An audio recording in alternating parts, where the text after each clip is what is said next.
today I'm going to show you a little bit of a demo on how to use water miscible oils or water mixable oils. Now, I want to preface this by saying I am not an oil painter at all. I am a watercolorist by far and a transparent medium person, so oils are a little bit alien to me, but I do know a lot about them, so I can impart some wisdom to you. But just so you know, I did one oil painting in my life that I used so much linseed oil in that it never actually dried, never dried. 5 years later, you could still press your finger into the paint film. It never dried. Okay. So water miscible oils or water mixable oils. I'm using a student quality grade called Reeves because I don't paint in oils and I wasn't going to shell out the money for artist quality. So I'm using Reeves, and you may have better results obviously with a better quality, but essentially water mixable oils means that they have created a linseed oil, which is the binder in the paint, that bonds with water. So that instead of needing to use turpentine to thin or clean up, you can use soap and water, okay? Everything else about the paint is the same. It's just a water-soluble oil, okay? So the linseed oil is water-soluble. So anywhere that you would use turpentine, you can substitute plain water. There's also, I bought, Artisan is a brand by Winsor Newton that is water mixable, okay, and they have painting mediums. So I bought a painting medium. You can also get water mixable linseed oils. Painting medium is trying to replicate the traditional mix of Damar varnish and linseed oil and turpentine, the three-part painting medium mix that is a traditional medium for painting in oils. Okay, and so this is giving you that paint mix, that traditional mix, but in a water-soluble format, so that the items in this, the linseed oil and whatever else is in it, is soluble in water so that you can clean up with soap and water and you don't need turpentine. So I'm just gonna pour a little bit out. This creates a glaze and a shine, so a glossy glaze. All right, here is what I know about oil painting. Basically, there is a fundamental foundation of oil painting that's called fat over lean, which means that, see, I'm thinning this down with water, okay? And it is thinning down fine. This is replacing turpentine to thin down your oil paint into a wash. Okay, and traditionally in oil paint, you coat your ground. Now what I've used here is, this is a gessoed piece of Bristol board because I also don't generally have canvas or other types of oil painting supports. Like you could gesso a masonite board. This is a masonite board here, but I didn't want to use it for this. So I've gessoed a Bristol board. Okay, look here, interesting. I don't know if you can see this. This is where I have not gessoed. So the gesso creates a sealed surface so that I can paint my ground, my initial oil ground. So this is called toning your ground. So you tone the whole back piece of your paper. I have no idea what I'm painting on this either, by the way. So this should be loads of fun for everyone involved.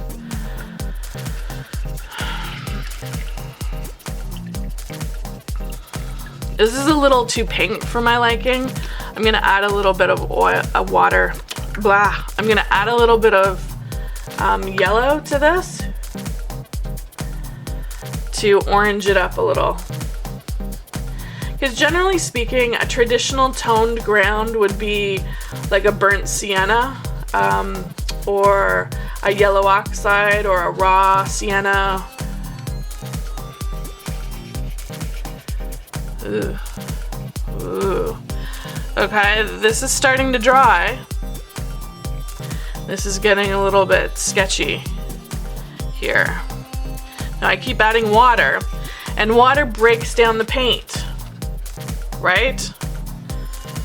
You can also see the texture marks. That's pretty cool. And this weird stuff on the outside here, nope, that's also ground.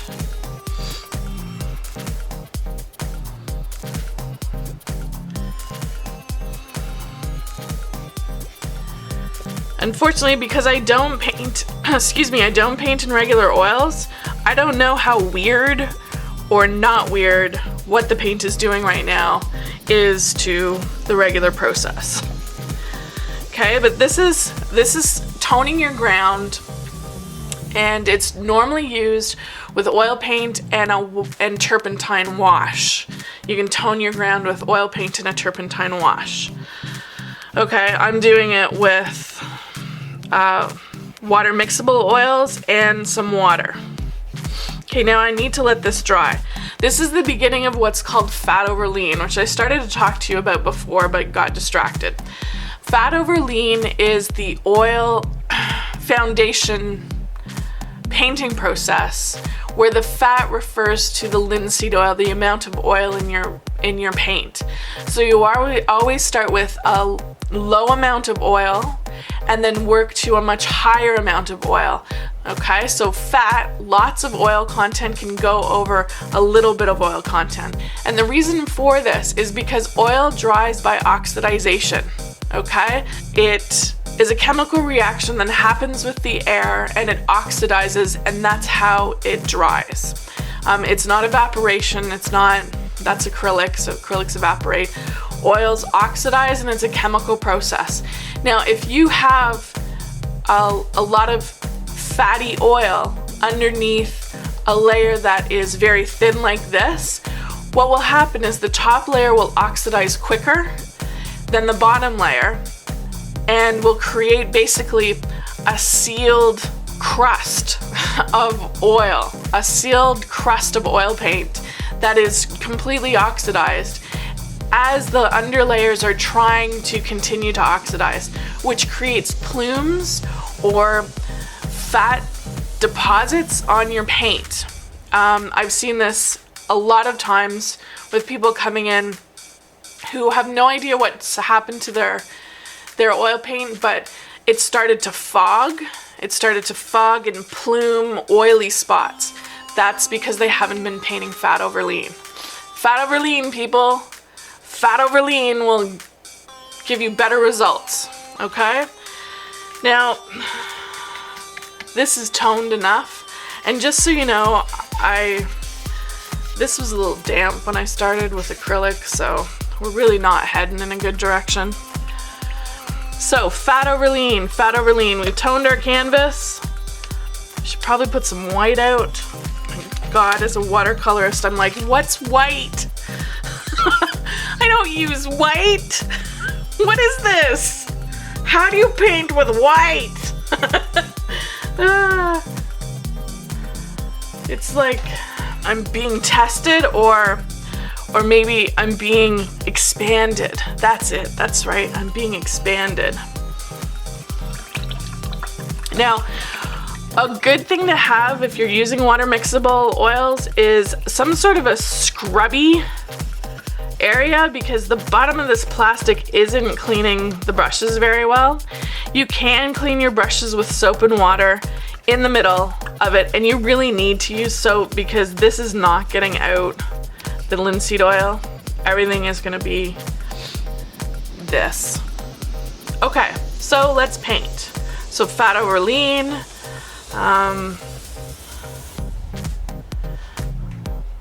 Let's just start painting. This I'm gonna move because it has a lot of water in it.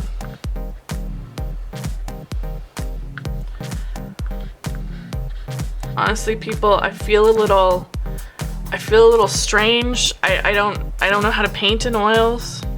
I feel weird. I always used to be irritated by oils as well because with acrylics, I got into the habit of being able to kind of float a highlight.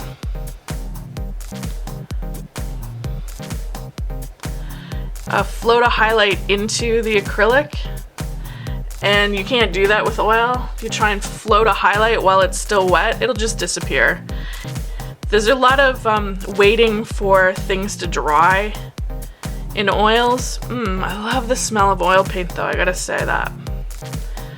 Okay, so this still isn't even full fat, like this is full strength paint with a little bit of water in it, which you would imagine is like a little bit of turpentine. Okay, and now I'm going straight into some blue.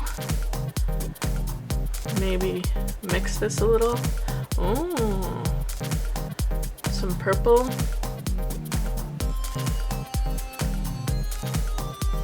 So now all of your techniques, all of your oil techniques are exactly the same. Okay, fat over lean, alla prima, which I don't know, I think I'm doing, which is direct painting on the palette or blending on the palette. I don't know, I'm a horrible oil painter.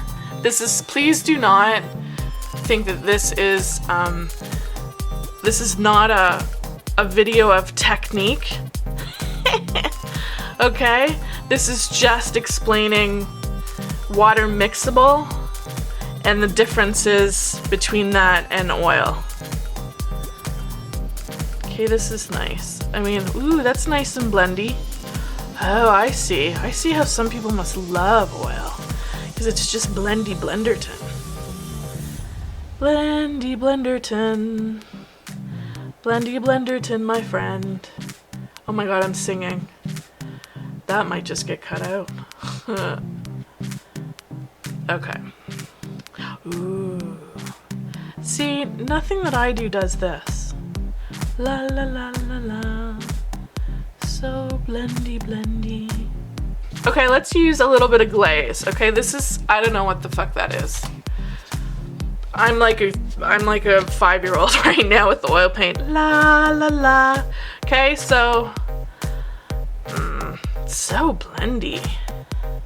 It's very relaxing. And I just love the smell of oil paint. I love it. I'm glad I have some oil paint. I tried to see if this oil paint would marble, and I think it might, but you have to work quickly. This is a watercolor paint palette. Do not use this. You're better off with something large and flat where you can mix your colors not all shittily like I have. So this is our glaze here. This is our painting medium.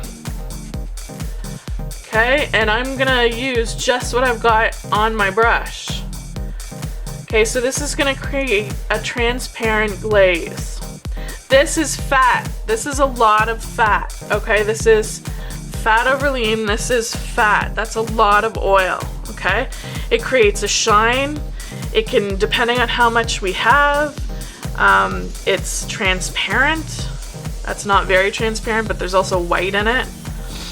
If I clean my brush and use yellow, it might actually be transparent. But that is fat, and that should be a glaze like this. It should come later in your painting,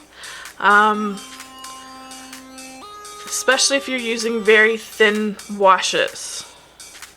Okay, fat over lean, fat over lean. Okay, I'm sorry this is such a shitty painting, but I'm not an oil painter at all. However, oil paint. Okay, so that's that. I mean, seriously, that's all I have to offer people. I'm not an oil painter. I keep saying that, but I keep needing to watercolor. I do watercolor. Now, this is my brush. Wait, let's do a little. I'm using nylon. You can use bristle brushes. You can use sable brushes if you're a pro star at this.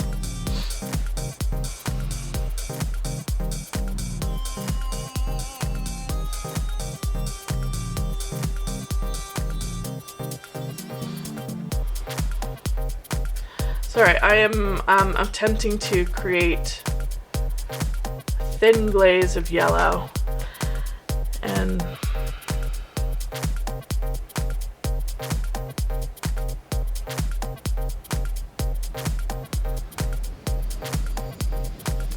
that's blending in.